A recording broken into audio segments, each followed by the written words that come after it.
So I became a scientist because I always really loved nature. I grew up in Wyoming camping, and I really got interested in becoming a scientist when I got sick, and my mom read me 20,000 Leagues Under the Sea. 20,000 Leagues is a book about the ocean, and it talks about all these interesting beasties that some are fictional and some are kind of more real.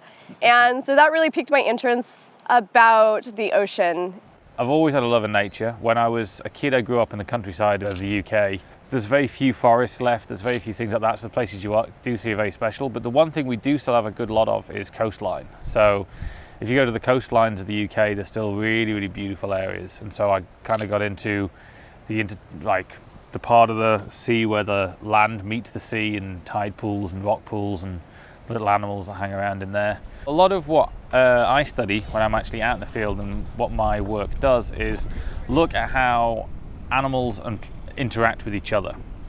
So how do predators affect the animals that they eat? And that can either be through actually eating them, and so that means that there's fewer of them because some of them are now dead, or just purely by scaring them. So the reason why I like to study predators and prey and how it might influence things like carbon storage in the ocean is because, well, I get to study really interesting beasties like sharks and turtles, and really cool ecosystems like seagrass.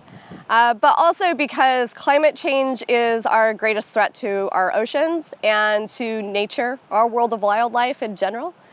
And I think it needs to be understood. We need to do something about it. And the only way that we're going to do something about it is if we truly understand it and understand how to fix it. What we can do is we can take these little experiments in one small place, and we can see the basic process in how like a predator might scare its prey, or we can see how that changes the prey's ability to feed. But then we can scale it up to the size of entire ecosystems and landscapes.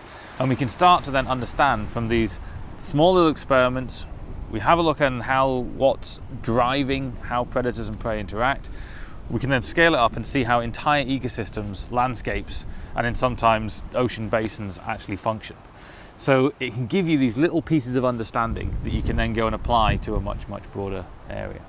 So I really like being a professor and a scientist because I get to create my own schedule. I get to study whatever I want. I get to help students and children learn about amazing ecosystems, and I get to travel to those amazing ecosystems to do that.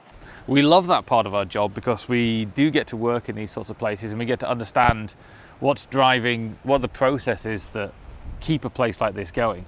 I would also say that one of the things that I most like about it is when we discover something, in some cases we're the first person ever to have known that.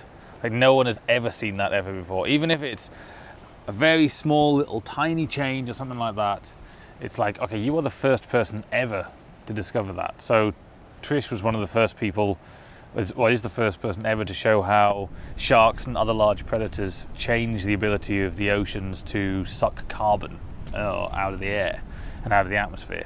And you were like the first person to show that over there. Like literally just over there. So yeah, that was kind of great. But becoming a scientist was a far-flung dream for me growing up. Like I said, I grew up in rural Wyoming in a town of 200 people. Everybody around me were ranchers and farmers.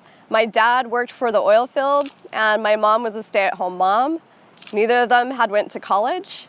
And so getting a PhD and becoming a scientist didn't really seem like a reality to me when I was younger. And then I decided, that's nonsense. I can do whatever I want to do. I can be a marine scientist if I want to be a marine scientist.